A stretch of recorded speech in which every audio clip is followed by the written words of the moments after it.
All right, and now comes the trickiest part of all, but I have faith in you guys that you're all going to be able to do this, okay? So let's take a deep breath and let's get ready to warp our loom. So the first thing you're going to do is pick which color of yarn you are wanting to start with.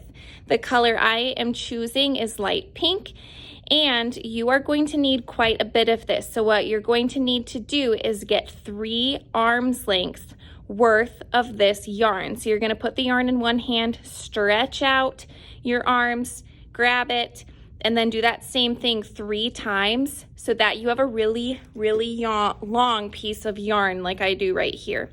So to get started, we are going to take a piece of masking tape, and you just need enough of it to keep your thread from coming out. So we are going to just pick a spot, come through to the front. You can see I have it wedged in here. And then just take your tape and make sure that is stuck very nicely.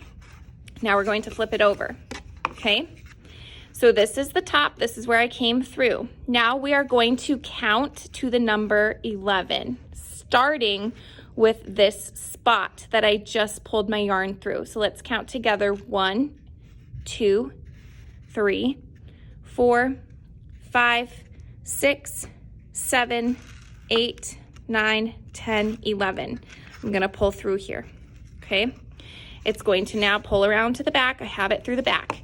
One thing to keep in mind is we don't want it to be super loose like this where it's just hanging, but we also don't want it to be really tight, because if you get it too tight, your your plate will start to fold up like a taco. We don't want that. It should just be through enough where you can feel that it is tight enough, but it's not hanging too much. Okay, so we have pulled through to the back in that number 11 slot.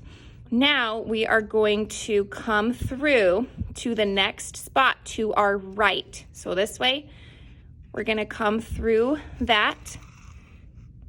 So on the back, it looks like this. We're coming through, and then we are going up to the spot that is left, to the left of where we started. Then we're going to go left. We're gonna go through to our neighbor's house, come out through the front, cross again through the middle. Every time you're going to be making a cross. It's going to be like an X coming across. We're gonna go to this next open spot. And again, this is what the back looks like. We're going to come through to our neighbor's house, pull through,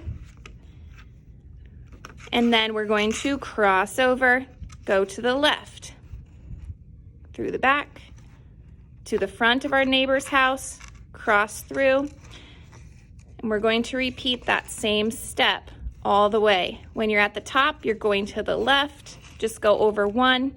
When you're at the bottom, we're going over 1 to the right, cross, and just continue that same step until you have nowhere else to go. And then you should come through the front. It's going to look something like this.